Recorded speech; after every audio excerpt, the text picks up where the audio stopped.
इस कार्यक्रम के पुण्यार्जक हैं श्री 1008 पार्श्वनाथ दिगंबर जैन मंदिर समिति, पंजीकृत, सुभाष चौक, मंगल बाजार, लक्ष्मी नगर, दिल्ली। निवेदक सकल जैन समाज, सुभाष चौक, मंगल बाजार, लक्ष्मी नगर, दिल्ली। राजा शरणिक ने 7वीं नरक की आयु का बंध कर लिया। देखिए, धर्म की ईर्षावश अपमान तो कर दिया। किसकी ईर्षावश? धर्म की। इसलिए ईर्षा हमेशा से खराब होती है और रहेगी। तो का वहां अपमान के फलस्वरूप ये नहीं सोचा कि इसका फल क्या है। कुछ फल तुरंत नहीं मिलता है, कुछ समय बाद मिलता है ना? और ऐसा छोटा मोटा फल नहीं मिलता है का विशिष्ट फल मिलता है। और जब जाना कि आखिर इस नरक गति का फल क्या है, तो उसके फल को जान करके घबरा गए और अपने अंतरंग में पश्चाताप भी करने लगे।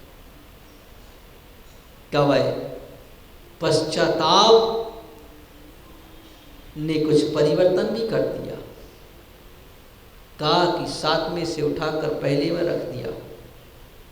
इसका मतलब कि अगर कोई पाप हो जाए और उसका पश्चाताप कर लिया जाए तो वह कम भी हो जाता है, और अगर सामान्य हो तो समाप्त भी हो जाता है। दोनों प्रकार की प्रक्रियाएं होती हैं, समाप्त भी हो जाता।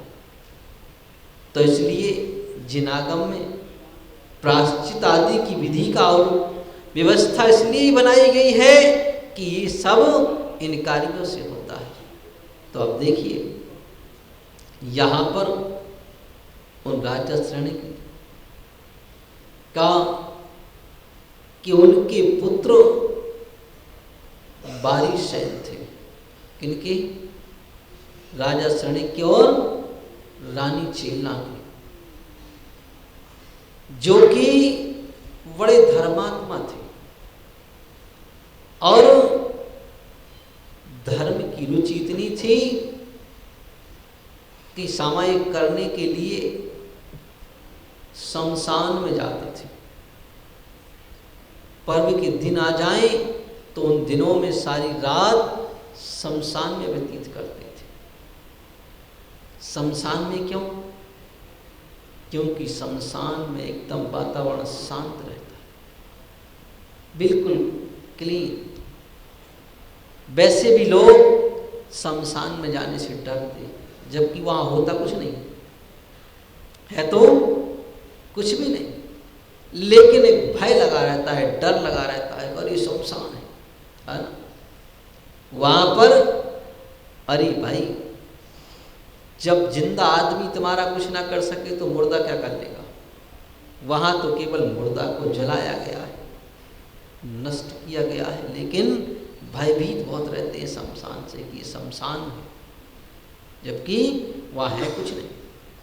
और लोग कहते हैं वहाँ देवों का वास होगा। अरे जहाँ असुचित पदार्थों को जलाया जा रहा, वहाँ देव क्या आएंगे? खाक आएंगे देव? व्यंतर भी नहीं आएगा, वो भी तो देव है, वो भी वहाँ नहीं पहुँचता। क्योंकि जहाँ असुचित पदार्थों को जलाया जा रहा है, नष्ट किया जा रहा है, क्या ऐसे स्थानों पर बैठने के लिए देव जाएंगे? क्या नहीं जाएंगे? तो वहाँ वो भी जाना पसंद नहीं करते थे, लेकिन भय लगा रहता है लोगों को कि मुझे ऐसा भय। व्यंतर देवों का वास तो कोई अच्छा सा वृक्ष हो, हरा भरा हो, वहाँ पर करते हैं, उस मैदान में नहीं करते जहाँ मुर्दे जलाए जाते। और ज़्यादातर देखा जाता है कि उस शमशान के आसपास अच्छे अच्छे पेड़ लगा दिए जाते हैं। भय के मारे कोई जाता नहीं है, इसलिए पेड़ भी बहुत अच्छे रहे थे, और इसलिए वहाँ उन पेड़ों पर ज़्यादातर उनका वास होता है।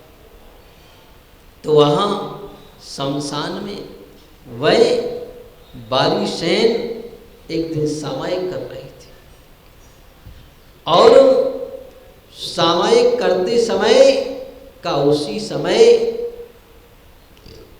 एक चोर, विद्युत चोर, जिसके अंदर का सारे अवगुण विद्यमान थे, ऐसा वह चोर एक नगर नारी से प्रेम करता था और उससे प्रेम करने के लिए गया तो वह नगर नारी कहती है कि मुझे सेठानी का हार चाहिए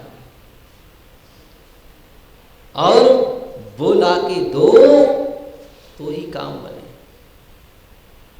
तो इस तरह का उस चोर ने कहा कि कौन सी बड़ी बात है, ला दूंगा। बोले मेरी तो इस काम में मास्टरी है, मैं तो विशिष्ट चोर हूं। हर व्यक्ति अपने अपने क्षेत्र में एक मास्टरी हासिल करना चाहता है।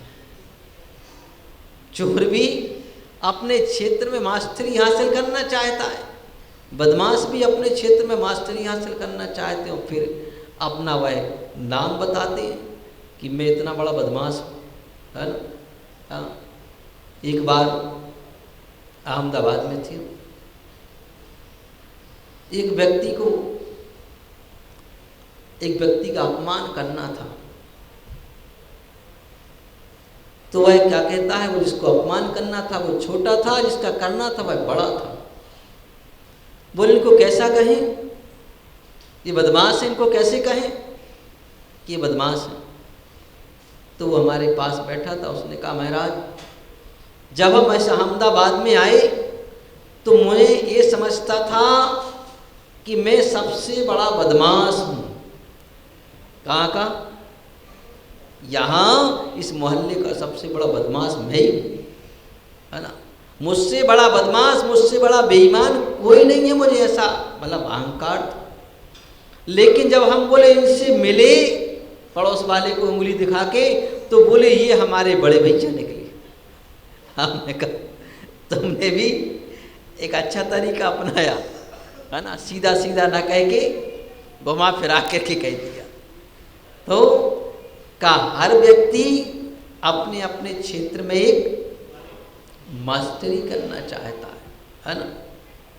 तो का मास्टरी करते हुए जब उन्होंने देखा कि उस चोर ने की चोरी तो करके ले आया, लेकिन का सफल भी हो गया,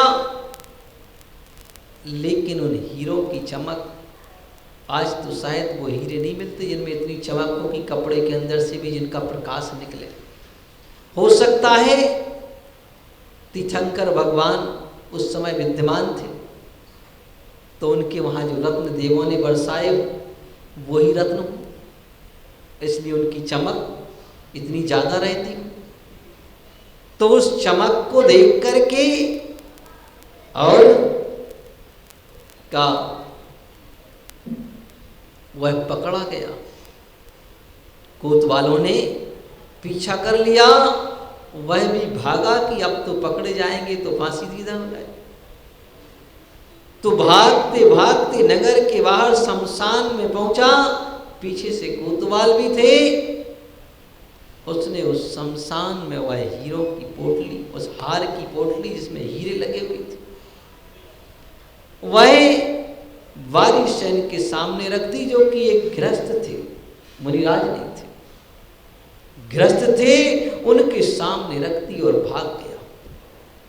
उसने भी नहीं देखा कि ये कौन खड़ा है, उसने देखा आदमी खड़ा है, बस रख दिया और आगे बढ़ गया। पीछे से कोतवाल आए और उनको पकड़ना चाहा, जब शक्ल देखी कि अरे ये तो राजकुमार है, इनको कैसे पकड़ो। और उनको पकड़ना तो दूर रहा, सीधा राजा के पास पहुंच गए। बोले अब बताओ क्या करूं। बोले क्या हुआ। बोले तुम्हारे ही पुत्र ने हार चुरा लिया, उसके सामने रखा हुआ है, चलो दिखा दें आपको। तो राजा ने कहा मेरा पुत्र वो चोर, वो भी राजा का, ऐसा कैसे हो सकता है। लेकिन कोतवाल ने कहा है तो विश्वास करना ही होगा, क्योंकि कोतवाल तो सारी रिपोर्ट देता है। लेकिन कई बार ऐसा भी होता है कि सामने रखी हुई वस्तु पर भी विश्वास नहीं करना चाहिए, क्योंकि देखो रख तो दूसरा गया और फंस दूसरा गया। तो विचार करना चाहिए कि पहले ये भी देखना चाहिए कि वास्तविकता क्या है। रखा तो यहाँ दिख रहा है, ये बात तो सामने दिखाई दे रही है, लेकिन और खोजबीन करना चाहिए, वास्तविकता जानना चाहिए कि राजपुत्र भी ऐसा कार्य कैसे कर सकता है। और उसमें भी एक धर्मात्मा जो कि वहाँ गृहस्थ होकर के भी शमशान में सामायिक करने जा रहा है, ऐसा धर्मात्मा व्यक्ति ये कार्य कैसे कर सकता है। लेकिन सामने वस्तु दिख रही है, तो उन्होंने कहा कि प्रत्यक्ष जब दिख रही है तो फिर कैसे नहीं माना। तो राजा ने भी आदेश कर दिया कि जाओ उसका सिर उड़ा दो, भले ही मेरा पुत्र है तो क्या होगा, लेकिन चोर को दंड तो मिलना ही चाहिए। और राजा ने आदेश दे दिया। राजा का आदेश कोतवाल ने मानते हुए और वहां जाकर के उसके ऊपर तलवार का वार कर दिया। लेकिन कहा है कि जब व्यक्ति निर्दोष हो तो फिर उसकी सहायता करने मानव तो क्या देवता खड़े हो जाते। एक धर्मात्मा की सहायता करने के लिए देवता भी उपस्थित हो जाते हैं, ये भी निश्चित है। तो कोई कहे वर्तमान समय में क्यों नहीं होते, ऐसा भी कह सकते है, क्योंकि इस समय उन देवों का आगमन ही बंद है जिनकी क्वालिटी धर्मात्माओं की रक्षा करने वाली होती है।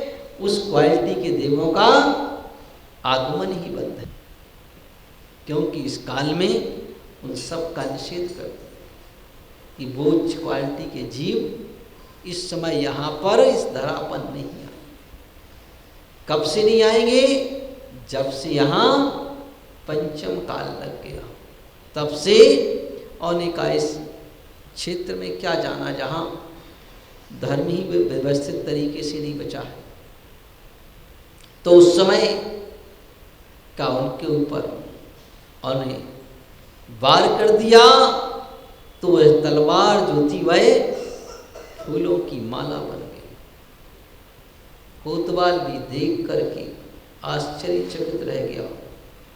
इसी को कहते हैं आश्चर्य, अतिशय कि अतिशय हो। अतिशय क्या है? जैसा कार्य पहले कभी ना देखा हो और हो जाए उसका नाम अतिशय होता है। ऐसे अतिशय कार्य कब अतिशय हो गया कि तलवार और हार बन गई। तो कोतवाल भी समझ गया कि ये हमने गलत निर्णय ले लिया, ये वास्तव में चोर नहीं है, चोर तो कोई और ही होना चाहिए, ये तो निर्दोष है, लेकिन माल भले ही बरामद हो गया है लेकिन चोर नहीं। और उन्होंने भी सोचा, राजा को खबर दी, राजा भी क्षमा मांगते हुए आ गया। उन्होंने कहा अब कुछ नहीं हो सकता, कि जब एक बार अगर विश्वास टूट जाए तो फिर का दोबारा विश्वास जमाना बड़ा कठिन होता है। विश्वास एक ऐसी चीज होती है कि जब टूटती है तो उसकी आवाज तो नहीं आती है, लेकिन उसकी गूंज जीवन भर सुनाई देती है। तो ऐसे बारिशैन का भी विश्वास टूट गया और का नहीं, जब तुमको मेरे ऊपर इतनी सी बात का विश्वास नहीं तो फिर अब तुम्हारा क्या साथ निभाना और क्या तुम्हारे साथ रहना। है ना? ये स्वाभाविक बात होती। पहले तो अन्यथा जिसका हमने पूरा जीवन देखा हो उसके ऊपर विश्वास तो होना ही चाहिए। तो उन्होंने कहा अब इस चीज की आवश्यकता नहीं है, अब तो मैं यही वास करूंगा। कहाँ? शमशान में और जंगल में ही मेरा स्थान होगा, अब कहीं दूसरी जगह स्थान नहीं हो सकता मेरा। और उन्होंने दीक्षा ले ली, मुनि बन गए। मुनि बन करके वह जब पहली बार पारणा के लिए आए तो वह अपने राजगृह के पास में ही, जहां पर उनके मंत्री रहते थे, उसी रास्ते से आए, उसी ग्राम से आए। एक छोटा सा गांव पलासपुर था, वहां उनके मंत्री रहते थे, वहां से आए। तो मंत्री का पुत्र उनका मित्र था। मित्र ने सोचा, अरे मेरा मित्र मुनि बन करके आ रहा है, और अपना कुछ कर्तव्य होता है कि अपने मित्र को, मित्र भी है, राजा का पुत्र भी है, दोनों बातें, तो क्यों ना अपन ही पहले दिन की पारणा कराएं। तो जैसे आते हुए बात सुनकर के तुरंत खड़े हो गए। तो पहले से तो कोई सूचना थी नहीं कि मुनिराज आ रहे हैं। पहले कोई मुनिराज सूचना दे करके नहीं आते थे, तो फिर लोग कहेंगे चौका कहाँ लगेगा। पहले चौका लगने वाली बात नहीं थी, पहले तो नेचुरल ही होता था, है ना, लगने वाली कोई बात नहीं थी। ये तो प्रथा आज की चल गई है, वर्तमान की ऐसी प्रथा हो गई। पहले तो नेचुरल ही लोगों ने अपना भोजन तैयार किया और इंतजार करते थे कि साधु आ जाएं तो बहुत अच्छी बात है। लेकिन आज परिस्थितियां सब बदली हुई हैं, एक जगह नहीं सब जगह बदली हुई है। तो क्योंकि अब वो सारी चीजें, उतनी सुविधाएं नहीं रही। इस कार्यक्रम के पुण्यार्जक थे श्री 1008 पार्श्वनाथ दिगंबर जैन मंदिर समिति, पंजीकृत, सुभाष चौक, मंगल बाजार, लक्ष्मी नगर, दिल्ली। निवेदक सकल जैन समाज, सुभाष चौक, मंगल बाजार, लक्ष्मी नगर, दिल्ली।